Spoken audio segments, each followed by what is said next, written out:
엄마, 정말 잘못했어요. 그동안 엄마를 너무 힘들게 했어요. 엄마, 제발 용서해주세요. 저희가 너무 모르고 살았어요. 엄마, 다시 자취하라요. 기호는 정말 잘할게요. 엄마, 저희 없으면 어떻게 살아요? 한 번만 더 기회를 주세요. 엄마, 그동안 엄마가 얼마나 고생하셨는지 이제 알겠어요. 엄마, 제발 돌아와 주세요. 저희가 엄마를 진짜 잘 모실게요. 영상 시작 전 평생 무료인 구독 버튼과 엄지척 버튼 눌러주세요. 알림 설정도 해두시면 새 영상이 올라올 때마다 제일 먼저 영상 시청하실 수 있습니다. 감사합니다. 그럼 이야기 시작합니다. 저는 70을 넘긴 나이에도 여전히 부지런했습니다. 새벽 5시 반이면 눈이 절로 떠졌습니다. 알람도 필요 없었습니다. 실개추처럼 정해진 리듬 속에 몸이 먼저 반응했으니까요. 작은 한숨을 내쉬며 무릎을 주무른 뒤 조심스레 방문을 열고 부엌으로 향했습니다. 싱크대 위에는 전날 치우지 못한 그릇들이 가득했고 식탁에는 손주가 남겨둔 과자 부스러기가 흩어져 있었습니다. 저는 한숨 대신 미소를 지었습니다. 아이가 먹고 흘린 흔적조차 치울 수 있음에 감사하다며 스스로 다독였습니다. 아들 집에 들어와 산 지도 벌써 2년이 다 되어 갑니다. 남편을 젊은 나이에 떠나보내고 저는 혼자 아들과 딸을 키워냈습니다. 아들이 결혼했을 땐 든든하면서도 걱정이 앞섰습니다. 맞벌이 부부가 손주를 키우기란 쉽지 않을 터. 그래서 제가 먼저 들어왔습니다. 내가 있어야 이 집이 돌아간다. 그렇게 믿었고 처음엔 모두 고마워했습니다. 손주는 유난히 저를 잘 따랐습니다. 할머니 최고 하고 품에 안길 때마다 저는 눈물이 핑 돌았습니다. 내가 이 아이에게 필요한 사람이구나.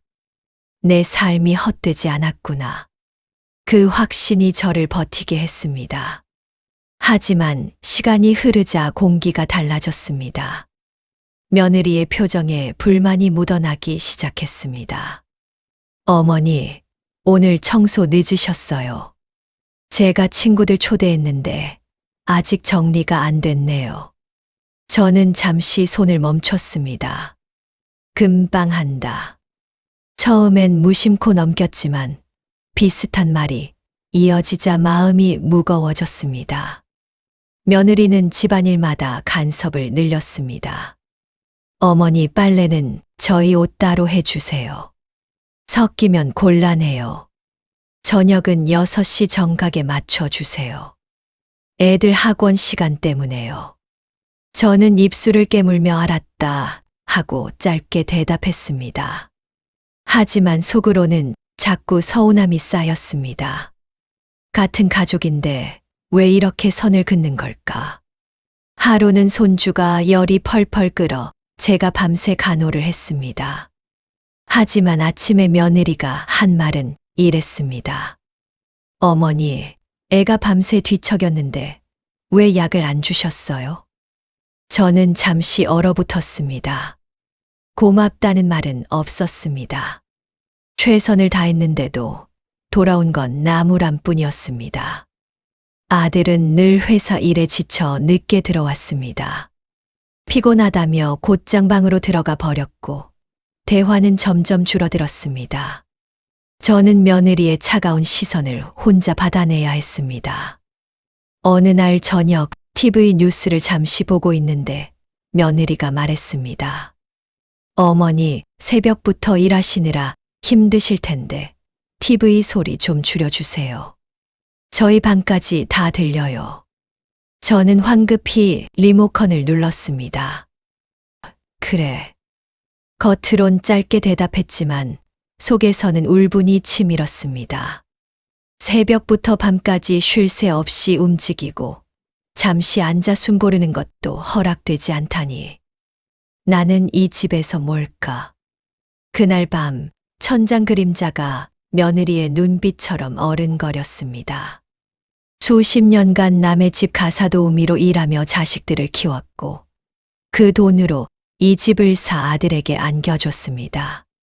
그런데 지금은 제 자리가 없습니다. 손주 돌봄과 집안일이 끝나면 저는 단순한 노동력일 뿐이었습니다. 새벽녘 부엌 불빛 아래 앉아 저는 중얼거렸습니다. 이게 내가 원한 노후일까? 나는 지금 가족일까? 그냥 값없는 가정부일까? 볼이 차는 목을 죽여주었지만 가슴 속 갈증은 해소되지 않았습니다. 주말이 되자 딸 지연이가 전화를 했습니다. 엄마, 오늘은 제가 밥 살게요. 맛있는 거 먹으러 가요. 저는 가볍게 겉옷을 챙기며 대답했습니다. 그래, 오랜만에 나가보자. 차 안에서 라디오가 흘러나왔습니다. 딸은 볼륨을 줄이며 말했습니다. 엄마, 오늘은 엄마가 먹고 싶은 거 골라요. 됐다. 내가 먹고 싶은 거로 해라. 아니요, 오늘은 엄마 날이에요. 저는 창밖으로 스치는 바닷빛을 바라보며 피식 웃었습니다. 이런 날도 있구나. 식당에서 우리는 천천히 밥을 먹었습니다. 딸은 제 그릇에 반찬을 덜어주었고, 저는 괜히 눈시울이 뜨거워졌습니다. 누군가가 나를 챙겨준 게 언제였던가. 오랜만에 마음이 풀리는 듯 했습니다. 엄마, 바로 집에 들어가기 싫죠. 뭐 그렇긴 하다. 그럼 우리 집에 좀 들렀다 가요. 방도 비워놨는데 차도 한잔하고. 저는 잠시 망설이다 고개를 끄덕였습니다. 그래, 잠깐 들렀다 가자. 딸 집에 도착하니 공기가 달랐습니다. 새로 산 세제 냄새와 귤껍질 향, 그리고 나무 가구의 따뜻한 냄새가 어우러져 있었습니다. 방 하나를 열어 보이며 딸이 말했습니다. 엄마, 여기서 오늘 자고 가요. 아무 걱정 말고. 됐다. 괜히 번거롭다. 무슨 말이에요? 엄마 방인데. 저는 빈 옷장을 보고 피식 웃었습니다. 빈자리가 환대처럼 느껴졌습니다. 딸은 귤을 까서 제 손에 쥐어주었습니다. 엄마, 오늘은 아무것도 하지 말고 앉아 있어요. 가만히 있는 게 제일 어렵다. 그럼 저랑 같이 앉아 있으면 되죠. 그날 밤, 저는 딸 집에서 오랜만에 이불을 덮고 누웠습니다. 집 안의 공기는 조용했고 불빛은 따뜻했습니다. 편하다. 참 편하다. 눈을 감으며 속으로 중얼거렸습니다. 오늘은 그냥 자고 가자. 이불 속에서 저는 오랫동안 생각했습니다. 내가 쉴 곳은 여기가 아닐까. 내 노후가 머물 곳은 이 집일지 모른다.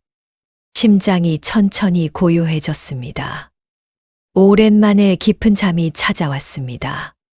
저는 딸 집에서 하룻밤을 자고 난 아침, 정말 오랜만에 깊은 잠을 잤습니다. 눈을 뜨자 마음이 한결 가벼웠습니다. 딸이 웃으며 말했습니다. 엄마, 얼굴이 환해졌어요. 이제야 좀 편안해 보이네. 그래, 잘 잤다. 오랜만에 사람 사는 것 같네. 앞으로 자주 오세요. 방은 비워놨으니까. 저는 그 말에 대답 대신 웃기만 했습니다. 하지만 손주들 얼굴이 떠올랐습니다. 나를 기다리고 있진 않을까. 그래서 그날 오후 다시 아들 집으로 돌아왔습니다. 현관문을 열자 며느리가 두 팔을 꼬고 서 있었습니다. 어머니, 왜 이렇게 늦게 오셨어요? 하루 주무시고 오실 거면 미리 말씀을 하고 가셨어야죠. 저는 잠시 멈칫했습니다. 잠깐 지연이네 갔다 왔다. 잠깐이요? 하루 종일 안 계셨잖아요. 집안일은요? 애들은요?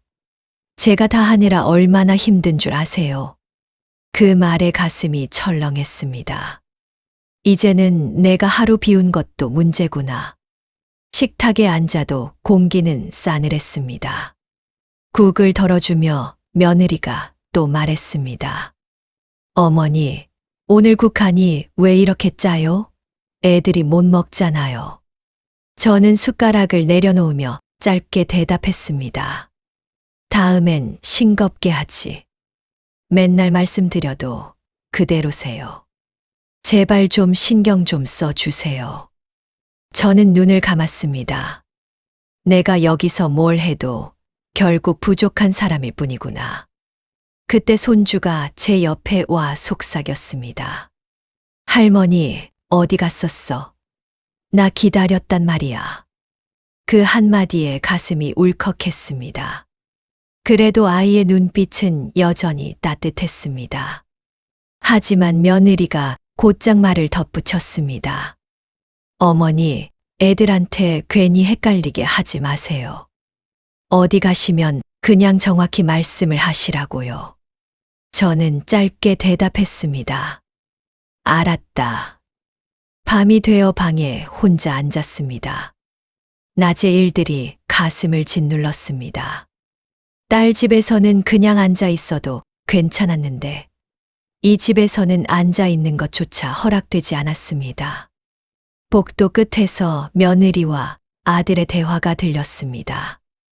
여보, 어머니 하루 이틀이 아니에요. 이제 아가씨 집이 더 낫겠어요. 조금만 참아. 그래도 엄마잖아. 참는 것도 한계가 있죠. 저도 사람인데. 저는 벽에 기대어 눈을 감았습니다. 이제는 대놓고 밀어내는구나. 새벽녘 구억 불빛 아래 앉아 뜨거운 보리차를 마셨습니다. 손끝이 떨렸지만 눈빛은 또렷했습니다. 그래, 나도 이제 결정을 해야지.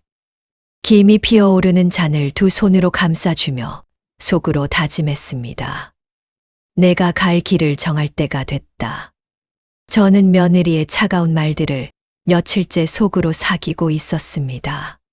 지난번 딸 집에서 하룻밤 자고 온 뒤로 분위기가 더욱 싸늘해졌습니다. 그러던 어느 주말, 딸 지연이가 또 전화를 했습니다. 엄마, 이번 주말에도 우리 집 와요. 대패 삼겹살 사놨어요. 지난번처럼 이번에도 자고 가세요.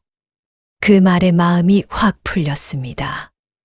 역시 내 딸은 다르구나. 지연이 집에 도착하니 아이들이 현관으로 달려 나왔습니다. 외할머니, 아이들이 제 품에 안기며 좋아했습니다. 그 따뜻함에 가슴이 벅찼습니다. 지연이는 웃으며 제 손을 꼭 잡았습니다. 엄마, 지난번보다 더 편하게 쉬다 가세요.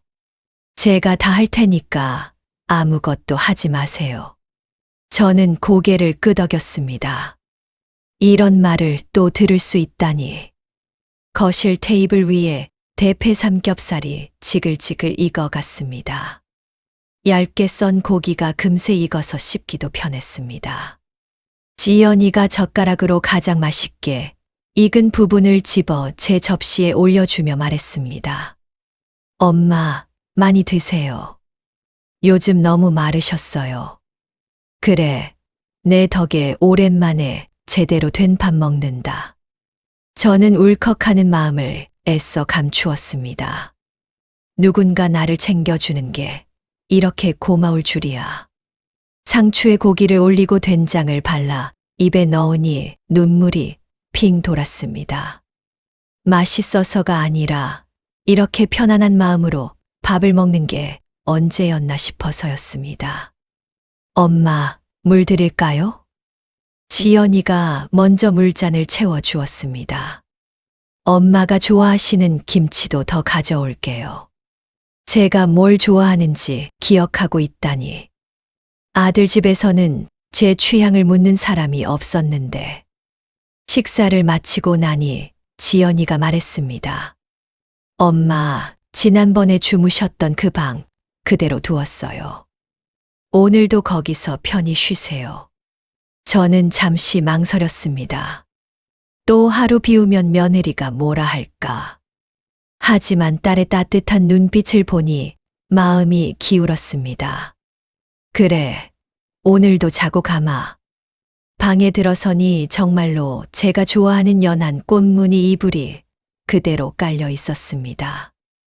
은은한 라벤더 향까지 나는 게 딸이 계속 제 방으로 남겨두었다는 뜻이었습니다.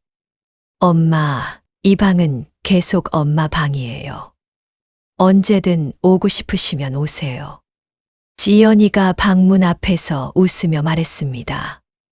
아니, 아예 여기서 사시는 건 어떠세요? 우리가 엄마를 모셔야죠. 그동안 고생만 하셨는데. 그 말에 제 가슴이 두근거렸습니다. 진짜로 여기서 살 수 있을까? 저녁에는 지연이가 직접 차를 끓여 주었습니다. 엄마, 이거 몸에 좋다고 해서 샀어요. 같이 마셔요. 따뜻한 차 향이 방 안에 퍼졌습니다. 지연이는 제 무릎에 담요까지 덮어주었습니다. 엄마 추우시죠? 감기 걸리면 안 되니까요. 아이들도 저를 자연스럽게 대했습니다. 외할머니 좋다. 아이들의 순수한 웃음소리가 가슴을 따뜻하게 데웠습니다. 그날 밤 부드러운 이불 속에서 저는 오랜만에 깊은 평안을 느꼈습니다. 여기가 내 자리구나. 작은 목소리로 혼잣말을 했습니다. 아들 집에서 느꼈던 그 차가운 시선, 눈치 보는 생활과는 완전히 달랐습니다. 여기서는 내가 환영받는 사람이었습니다. 아침이 밝았습니다. 지연이가 밝은 표정으로 아침을 준비하고 있었습니다. 엄마가 좋아하시는 미역국 끓였어요. 밥도 엄마 입맛에 맞게 조금 되직하게 했고요. 제가 무엇을 좋아하는지, 어떻게 먹는 걸 선호하는지까지 다 기억하고 있었습니다. 아침을 먹으며 저는 결심했습니다. 여기서 살고 싶다. 이 따뜻한 집에서 나를 진짜 가족으로 대해주는 사람들과 함께 살고 싶다. 지연아. 네, 엄마. 내가 여기서 살면 안 될까? 지연이의 얼굴이 환하게 밝아졌습니다. 엄마, 그럼요. 불편한 오빠네 있는 것보단 우리 집이 훨씬 좋죠. 잘 생각하셨어요. 사위도 고개를 끄덕였습니다. 어머니, 저희 집이 어머니 집이에요. 아이들도 손뼉을 쳤습니다. 와, 좋다. 그 순간 제 가슴이 벅차올랐습니다. 내 자리가 여기 있었구나. 내가 사랑받을 수 있는 곳이 여기 있었구나. 집으로 돌아오는 버스 안에서 창밖을 바라봤습니다. 이제 결정했다. 아들 집을 정리하고 딸 집으로 가자. 나를 진짜 가족으로 여겨주는 곳으로 가자. 현관문을 열고 들어서니 며느리가 차가운 눈빛으로 바라봤습니다.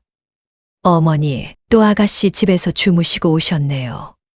저는 이제 더 이상 작아지지 않았습니다. 그래. 이제 자주 갈 거다.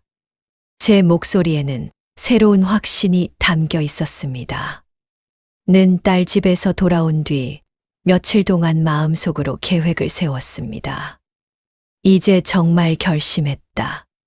딸 집으로 가서 살겠다. 하지만 어떻게 말을 꺼내야 할까? 그 생각만으로도 가슴이 두근거렸습니다. 며느리는 제가 또 딸 집에서 자고 온 것을 못마땅해 했습니다. 그날부터 말수는 더욱 줄어들었고 시선은 더욱 차가워졌습니다.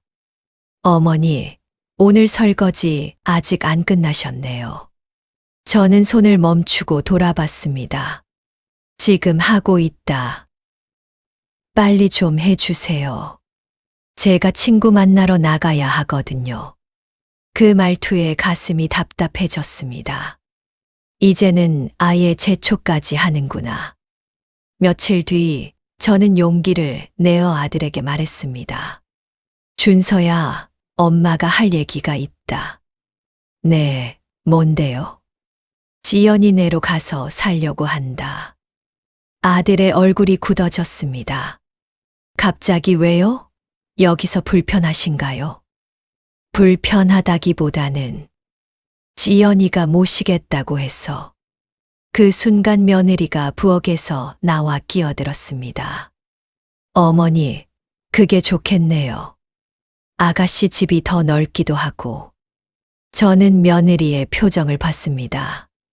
안도감이 역력했습니다. 내가 떠나는 게 그렇게 기쁜가? 엄마, 진짜 가실 거예요. 아들의 목소리에는 아쉬움보다 걱정이 묻어났습니다. 내 걱정이 아니라 번거로움에 대한 걱정 같았습니다. 그래, 이번 주말에 짐 정리해서 갈 거다. 그렇게 말하고 나니 마음이 한결 가벼워졌습니다. 그날부터 저는 조용히 짐을 정리하기 시작했습니다. 오래된 옷들, 낡은 그릇들, 추억이 담긴 앨범들. 70년 넘게 살아온 흔적들을 하나씩 추려냈습니다. 손주가 제 방에 들어와 물었습니다. 할머니, 왜 짐 싸요? 할머니가 고모네 집으로 가서 살 거야. 그럼 우리 못 봐요? 아니다. 자주 보러 올게. 손주의 눈에 눈물이 글썽거렸습니다. 그 모습에 제 마음도 아팠습니다. 하지만 이제는 돌아갈 수 없었습니다. 며느리는 제가 짐을 싸는 모습을 보며 은근히 기뻐하는 듯 했습니다. 어머니, 필요 없는 건 그냥 버리세요. 아가씨 집에 가져가면 짐만 들 텐데. 이 집에서 쓰던 건 다 놔두고 가라는 뜻인가? 저는 아무 말 없이 고개만 끄덕였습니다. 그런데 짐을 정리하던 중 문제가 생겼습니다. 며느리가 제 물건들을 하나하나 지적하기 시작한 것입니다. 어머니, 이 그릇들은 우리가 쓰던 건데요. 저는 손을 멈췄습니다. 내가 사서 쓰던 거다. 하지만 여기서 계속 쓰던 거잖아요. 아가씨 집에는 새로 사시면 되죠. 그 말에 화가 치밀었습니다. 제가 번 돈으로 산 것들인데 왜 못 가져가게 하는 거죠? 수경아, 이건 내 돈으로 산 거야. 어머니, 그래도 여기 살림이잖아요. 다 가져가시면 저희는 뭘로 해요? 저는 어이가 없었습니다. 내 물건을 내가 가져가는 게 뭐가 잘못인가? 그때 아들이 들어왔습니다. 뭔 일이에요? 며느리가 먼저 입을 열었습니다. 어머니가 집 살림을 다 가져가신다고 해요. 아들이 저를 바라봤습니다. 엄마, 새 집에서 새로 사시면 안 돼요? 여기서 쓰던 건 놔두시고. 저는 말문이 막혔습니다. 내 아들까지 며느리 편을 드는구나. 알았다. 옷까지만 가져가마. 저는 더 이상 말하고 싶지 않았습니다. 그날 밤 홀로 방에 앉아 생각했습니다. 내가 평생 모은 것들, 내 손때 묻은 것들조차 마음대로 가져갈 수 없다니. 이 집에서 나는 정말 아무것도 아니었구나. 다음 날 지연이가 와서 도와주겠다고 했습니다. 엄마, 뭐 필요한 거 있으면 다 가져가세요. 딸의 말에 마음이 따뜻해졌습니다. 하지만 며느리는 끝까지 까다롭게 굴었습니다. 어머니, 그 이불은 저희가 선물해 드린 거예요. 저는 이불을 다시 내려놨습니다. 더 이상 싸우고 싶지 않았습니다. 이사 당일 저는 정말 간소한 짐만 들고 나왔습니다. 옷가지 몇 벌과 가장 소중한 앨범 하나, 그리고 남편의 유품 몇 개가 전부였습니다. 현관에서 마지막 인사를 할 때 손주가 울먹이며 안겼습니다. 할머니, 보고 싶을 거예요. 저도 눈물이 났습니다. 할머니도 보고 싶을 거야. 자주 보러 올게. 아들은 어색하게 서 있었습니다. 엄마, 불편하면 언제든 말씀하세요. 그런 말보다는 잘 가시라는 인사가 낫겠다. 며느리는 억지로 미소를 지으며 말했습니다. 어머니, 아가씨 집에서 편히 지내세요. 그 미소 뒤에 숨은 안도감을 저는 놓치지 않았습니다. 지연이의 차를 타고 떠나면서 뒤를 돌아봤습니다. 2년 동안 살았던 집이 점점 작아져 갔습니다. 그런데 이상하게 아쉽지 않았습니다. 오히려 홀가분했습니다. 지연아. 네, 엄마. 고맙다. 내가 아니었으면 어쩔 뻔했을까. 엄마, 무슨 말씀이에요? 당연한 거죠. 차창 밖으로 흘러가는 풍경을 보며 저는 속으로 중얼거렸습니다. 이제 새로운 시작이다. 나를 진짜 가족으로 여겨주는 곳에서 남은 인생을 살아보자. 딸 집에 도착했을 때 온 가족이 나와서 맞아주었습니다. 어머니, 오신 걸 환영해요. 사위의 인사가 진심으로 느껴졌습니다. 외할머니, 아이들의 밝은 목소리가 새로운 시작을 알리는 종소리 같았습니다. 딸 집에서의 첫 몇 주는 정말 꿈만 같았습니다. 아침에 눈을 뜨면 지연이가 벌써 커피를 끓여놓고 있었습니다. 엄마, 잘 주무셨어요? 오늘 뭐 하고 싶으세요? 그냥 있어도 된다니 얼마나 고마운지 모릅니다. 하지만 저는 가만히 있는 게 어색했습니다.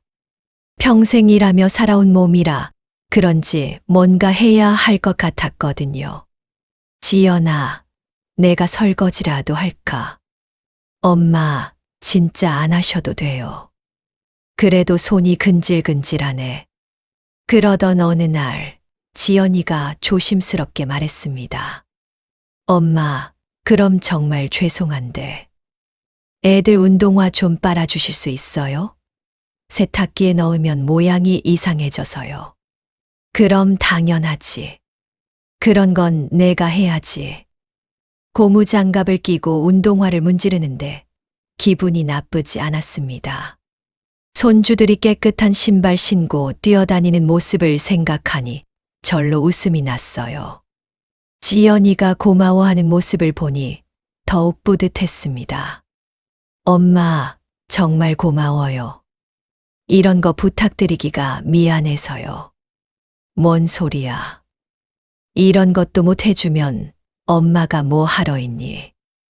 며칠 뒤에는 지연이가 난처한 표정으로 말했습니다. 엄마, 또 부탁 하나만 드려도 될까요? 뭔데? 세탁소 좀 다녀와 주실 수 있어요? 제가 회사 일이 너무 밀려서요. 어디에 있는데? 지하철로 새 정거장 정도요. 좀 멀긴 한데. 괜찮다. 나도 바깥바람 좀 쐬고 싶었어. 오랜만에 지하철을 타니 신기하기도 했습니다. 세탁물을 찾아오는 길에 시장도 구경하고 예전에 좋아하던 붕어빵도 사 먹었어요. 집에 돌아와서 지연이에게 붕어빵을 내밀었습니다. 지연아, 이거 먹어봐. 엄마가 어릴 때 자주 사줬던 거야. 와, 엄마. 이거 어디서 샀어요? 시장에서. 아직도 그 할아버지가 하더라. 그렇게 자연스럽게 대화하며 지내니 참 좋았습니다. 그런데 점점 부탁이 늘어나기 시작했습니다. 어느 날은 홍대까지 빵을 사러 가달라고 했습니다. 엄마, 또 죄송한데요. 홍대에 애들이 좋아하는 빵집이 있어요. 홍대까지? 네, 좀 멀긴 한데 애들이 다른 빵은 안 먹거든요. 그래, 그럼 가봐야지. 버스를 갈아타고 홍대까지 갔습니다. 젊은 사람들이 많아서 구경하는 재미도 있었어요. 빵집에서 아이들이 좋아한다는 크림빵을 잔뜩 샀습니다. 돌아와서 손주들이 외할머니가 사온 빵이다 하며 좋아하는 모습을 보니 피곤함이 싹 가셨습니다. 또 어느 날에는 강남까지 반찬을 사러 갔습니다. 엄마, 강남에 맛있는 밑반찬 가게가 있어요. 거기 김치가 정말 맛있거든요. 우리 집 김치는 어때? 엄마, 김치도 맛있는데 애들이 좀 싱겁다고 해서요. 아, 그래. 그럼 사다 줄게. 강남은 정말 멀었지만 손주들이 맛있게 먹는 모습을 보니 보람이 있었습니다. 새벽 도시락 부탁을 받았을 때도 마찬가지였습니다. 엄마, 너무 죄송한데 애들 학원 도시락 좀 부탁드려도 될까요? 새벽 5시까지 만들어야 해서요. 새벽 5시. 그럼 4시에 일어나야겠네. 네, 제가 밤늦게 일해서 아침에 일어나기가 힘들어요. 그래, 해줄게. 뭘 좋아하는데? 새벽 4시에 일어나는 건 힘들었지만 정성스럽게 도시락을 쌀 때마다 마음이 따뜻했습니다. 그렇게 2달이 흘렀습니다. 몸은 좀 피곤해졌지만 마음은 충만했습니다. 어느 날 저녁, 지연이가 말했습니다. 엄마, 정말 고마워요. 엄마 없으면 저희가 어떻게 살았을까요? 그런 말을 들으니 더욱 힘이 났습니다. 내가 이 집에 꼭 필요한 사람이구나. 석 달째 되던 어느 날, 처음으로 지연이의 말투가 달라졌습니다. 엄마, 설거지할 때 그릇 좀 조심히 해주세요. 어제 접시에 금 간 거 보셨죠? 미안하다. 조심할게. 이거 하나에 10만 원 했거든요. 그 말에 가슴이 철렁했습니다. 며느리와 똑같은 말투였거든요. 며칠 뒤에는 빨래 문제로 또 지적받았습니다. 엄마, 제 옷이랑 애들 옷 따로 빨아주세요. 섞이면 곤란해요. 왜? 옷감이 다르잖아요. 상식적으로 생각해 보세요. 상식적으로? 그 말이 가슴을 찔렀습니다. 청소를 하다가도 잔소리가 이어졌습니다. 엄마, 화장실 청소제, 이거 말고 저거 써주세요. 이건 너무 독해요. 엄마, 걸레는 용도별로 따로 써야죠. 이건 바닥용, 이건 변기용이에요. 온갖 규칙들이 생겨났습니다. 심부름도 점점 더 까다로워졌습니다. 엄마, 이번엔 잠실까지 가주세요. 거기 백화점에 애들 좋아하는 과자가 있어요.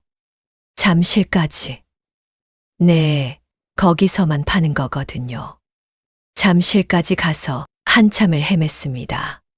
집에 돌아와서 과자를 건네니 첫마디가 이랬습니다. 엄마, 이거 말고 딸기 맛이었는데요. 내가 잘못 샀나? 네, 애들이 딸기 맛만 먹거든요. 다시 바꿔와 주세요.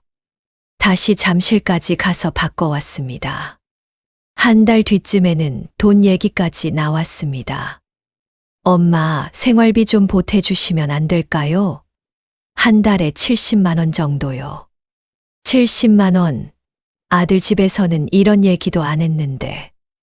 현실적으로 생각해봐야죠.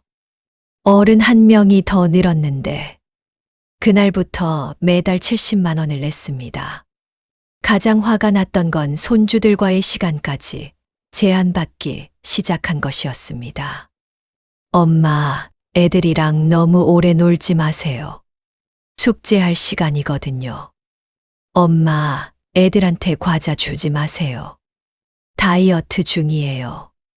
손주들과도 마음 편히 놀 수 없게 되었습니다. 그러던 어느 날 저녁이었습니다. 손주가 제게 와서 말했습니다. 외할머니, 라면 끓여주세요. 그래, 뭐 넣어줄까? 계란이랑 햄. 저는 기꺼이 부엌으로 갔습니다. 손주가 부탁하는 건 뭐든 해주고 싶었거든요. 물을 끓이고 라면을 넣는 사이 손주는 거실에서 로봇 장난감을 가지고 놀고 있었습니다. 작은 부품들이 바닥에 여기저기 흩어져 있었는데 저는 라면에 정신이 팔려 못 봤습니다. 라면이 다 끓어서 그릇에 담아 나가는데 손주가 갑자기 뛰어왔습니다. 외할머니, 라면 다 됐어요? 그 순간이었습니다. 손주가 바닥에 떨어진 장난감 부품을 밟고 미끄러지면서 제게 부딪혔습니다. 아트. 뜨거운 라면 그릇이 손에서 떨어지며 국물이 사방으로 튀었습니다. 손주의 팔에 뜨거운 국물이 닿았습니다. 아야, 뜨거워. 손주가 울기 시작했습니다. 팔이 빨갛게 부어올랐습니다. 지연이가 달려왔습니다. 뭐야, 무슨 일이야? 손주의 팔을 보더니 얼굴이 하얗게 변했습니다. 엄마, 이게 뭐예요? 왜 이렇게 됐어요? 미안하다. 내가 조심하지 못해서. 조심하지 못해서. 애가 다쳤는데 조심하지 못해서라고요? 지연이의 목소리가 점점 높아졌습니다. 엄마가 뭘 하고 계셨기에 애가 이렇게 다쳤어요. 라면을 끓여주고 있었다. 애가 갑자기 뭐요? 애가 갑자기 튀어나올 수도 있는 건데 왜 미리 조심하지 않으셨어요? 저는 말문이 막혔습니다.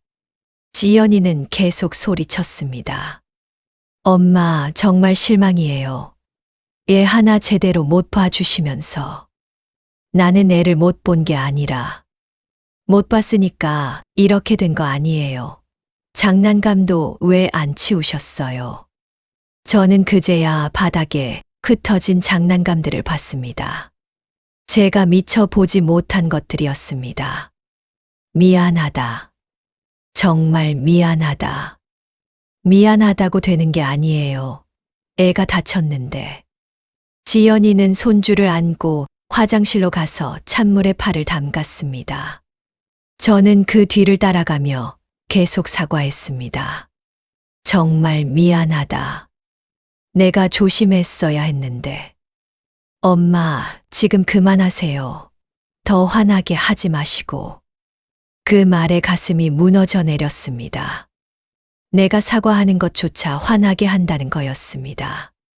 손주의 팔은 다행히 심하게 되지 않았지만 지연이의 분노는 쉽게 가라앉지 않았습니다.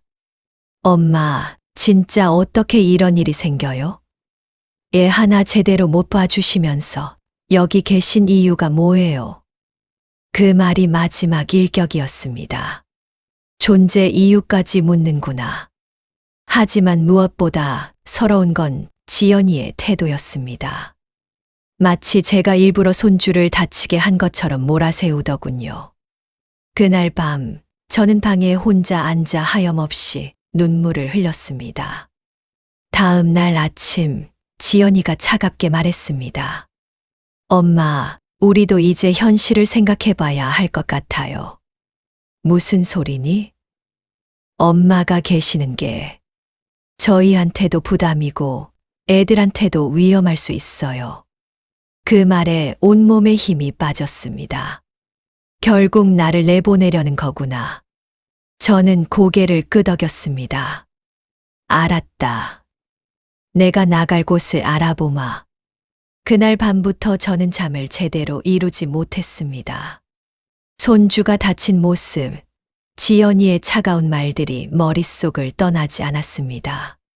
새벽 3시쯤 되어서야 겨우 잠이 들었는데 5시에 눈이 떠졌습니다. 부엌에서 물을 마시며 창밖을 바라봤습니다. 어둠이 서서히 걷히고 있었습니다. 그때 문득 생각했습니다. 나도 이제 새로운 아침을 맞을 때가 됐구나. 며칠 뒤 저는 조용히 은행에 갔습니다. 그리고 오래된 서류들을 꺼냈습니다. 아들이 살고 있는 집의 등기부등본. 제 이름으로 되어 있었습니다. 딸이 살고 있는 집의 등기부등본. 역시 제 이름이었습니다. 두 집 모두 제가 평생 청소일, 가사도우미 일을 하며 모은 돈으로 마련한 집들이었습니다. 아이들이 결혼할 때 살 곳이 없어 고생할까봐 제 명의로 사서 살게 해준 거였죠. 그동안은 자식들이 우리 집이라고 말할 때도 그냥 넘어갔습니다. 가족인데 뭐 그런 게 중요하겠나 싶었거든요. 하지만 이제는 달랐습니다. 다음 날 저는 부동산에 전화를 걸었습니다. 집 2채를 팔고 싶습니다. 2채요? 어디에 있는 집들인가요? 하나는 송도, 하나는 분당입니다. 금매로 내놓고 싶어요. 부동산 사장이 놀라며 물었습니다. 할머니, 2집 다 할머니 명의인가요? 네, 제가 산 집들입니다. 아, 그러시군요. 그런데 가족분들은 아시나요? 제 집이니까 제가 처분하는 거죠. 부동산 사장은 더 이상 묻지 않았습니다. 일주일 만에 2집 모두 매수자가 나타났습니다. 시세보다 조금 낮긴 했지만 빨리 처분하고 싶었던 저에게는 상관없었습니다. 계약 당일 저는 아무에게도 말하지 않고 조용히 계약서에 서명했습니다. 2집의 매매 대금은 생각보다 큰 금액이었습니다. 이 돈이면 제주도에서 조용히 살 수 있겠더군요. 그날 밤 저는 간소한 짐을 쌌습니다.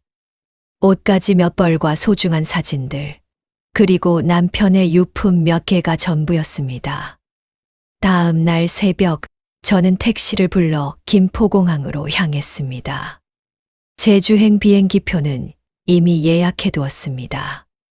비행기에서 창밖을 내려다보니 구름 위로 햇살이 비쳤습니다. 새로운 시작을 알리는 것 같았습니다. 제주도에 도착해서 렌터카를 빌려 섬을 한 바퀴 돌아봤습니다. 바다가 보이는 작은 집들이 여기저기 있었는데 그 중에서 마음에 드는 곳을 찾았습니다. 성산일 출봉이 보이는 작은 펜션이었는데 사장님이 팔려고 내놓은 상태였습니다. 얼마인가요? 5억입니다. 바다 전망이 좋아서 가격이 좀 나가요. 현금으로 살 수 있습니다. 사장님이 깜짝 놀라며 저를 다시 바라봤습니다. 할머니, 정말이세요? 네, 이곳에서 조용히 살고 싶어요. 일주일 만에 모든 절차가 끝났습니다. 드디어 제 이름으로 된 진짜 내 집이 생겼습니다.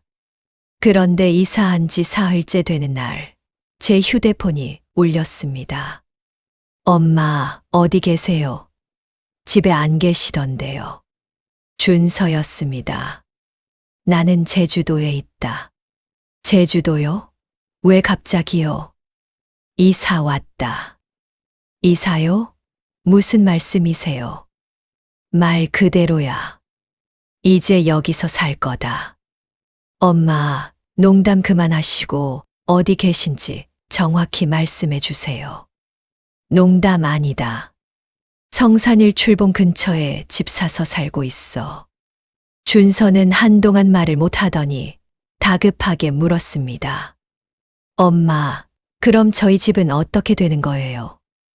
그때 지연이도 전화를 걸어왔습니다.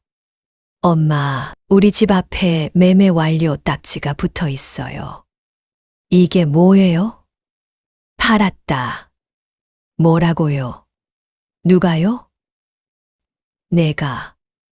엄마, 무슨 소리예요? 우리 집을 왜 팔아요? 그게 내 집이니까. 그 말에 지연이가 크게 당황하는 소리가 들렸습니다. 엄마, 설마. 저는 차분하게 사실을 말해줬습니다. 2집 모두 제가 번 돈으로 사서 아이들에게 살게 해준 거라고. 그동안 우리 집이라고 말할 때마다 조금씩 서운했지만 참아왔다고. 이틀 뒤 준서와 지연이가 제주도로 찾아왔습니다. 공항에서 택시를 타고 제 집까지 온 모양이었습니다. 엄마. 문을 열고 나가니 2 아이가 서 있었습니다. 얼굴이 창백했습니다. 엄마, 갑자기 왜 이러세요? 지연이가 눈물을 글썽이며 말했습니다. 갑자기라고? 저는 그동안 참았던 말들을 쏟아냈습니다. 며느리의 구박, 지연이의 차가운 대우, 돈을 내고도 가족 취급받지 못한 일들. 그리고 마지막에 손주가 다쳤을 때 마치 제가 죄인인 양 몰아세운 일까지. 엄마, 저희가 잘못했어요. 다시 같이 살아요. 준서가 무릎을 꿇으며 말했습니다. 엄마, 정말 죄송해요. 제가 너무 모르고 살았어요. 지연이도 울면서 매달렸습니다. 하지만 저는 마음을 굳혔습니다. 이제 늦었다. 나는 여기서 혼자 살 거야. 엄마, 그럼 저희는 어떻게 해요? 집도 없어졌는데요. 너희가 알아서 해라. 나도 혼자 해왔던 것처럼. 엄마, 제발요. 한 번만 더 기회를 주세요. 아니다. 나는 이제 내 인생을 살 거야. 저는 단호하게 말하고 문을 닫았습니다. 창문으로 내다보니 두 아이가 한참 동안 서성이더니 결국 돌아갔습니다. 그날 밤 저는 바다를 바라보며 앉아 있었습니다. 파도 소리가 마음을 진정시켜 주었습니다. 혼자라는 게 이렇게 평화로울 줄 몰랐습니다. 아무도 저를 재촉하지 않고, 아무도 지적하지 않고, 아무도 부려먹지 않는 곳. 며칠 뒤 이웃 할머니가 인사를 왔습니다. 어서 오세요. 혼자 사세요? 네, 자식들 다 독립했어요. 부럽네요. 저도 혼자 살고 싶은데 자식들이 안 보내줘요. 저는 피식 웃었습니다. 자식들 눈치 보지 마세요. 내 인생은 내가 사는 거예요. 그날부터 저는 정말 제 인생을 살기 시작했습니다. 아침에는 바다를 보며 커피를 마시고, 오후에는 올레길을 걷고, 저녁에는 근처 할머니들과 수다를 떨었습니다. 가끔 아이들이 전화를 걸어와 용서를 빌고 다시 같이 살자고 했지만, 저는 단호하게 거절했습니다. 이제 나는 김은숙으로 살 거야. 누구의 엄마도 누구의 할머니도 아닌 김은숙으로. 한 달이 지나고 두 달이 지났습니다. 제주도의 바람과 바다가 저를 치유해 주었습니다. 70년 넘게 살면서 이렇게 자유로운 적이 있었나 싶었습니다. 어느 날 저녁 바다에서 일출을 보며 생각했습니다. 늦었지만 이제라도 내 인생을 찾았구나. 남은 시간은 정말 나를 위해 쓰겠다. 파도가 밀려왔다 빠져나가는 것을 보며 저는 작게 중얼거렸습니다. 김은수, 수고했어. 이제 진짜 내 인생을 살아봐. 바다 위로 떠오르는 태양이 새로운 하루를 알리고 있었습니다. 여러분, 오늘 인생극장 이야기 어떠셨나요? 오늘도 여러분께 작은 위로와 용기가 되었기를 진심으로 바라며 구독과 좋아요 버튼은 꼭 눌러주세요. 그리고 댓글창에 행복 딱 두 글자만 써보세요. 10배로 돌아갑니다. 감사합니다.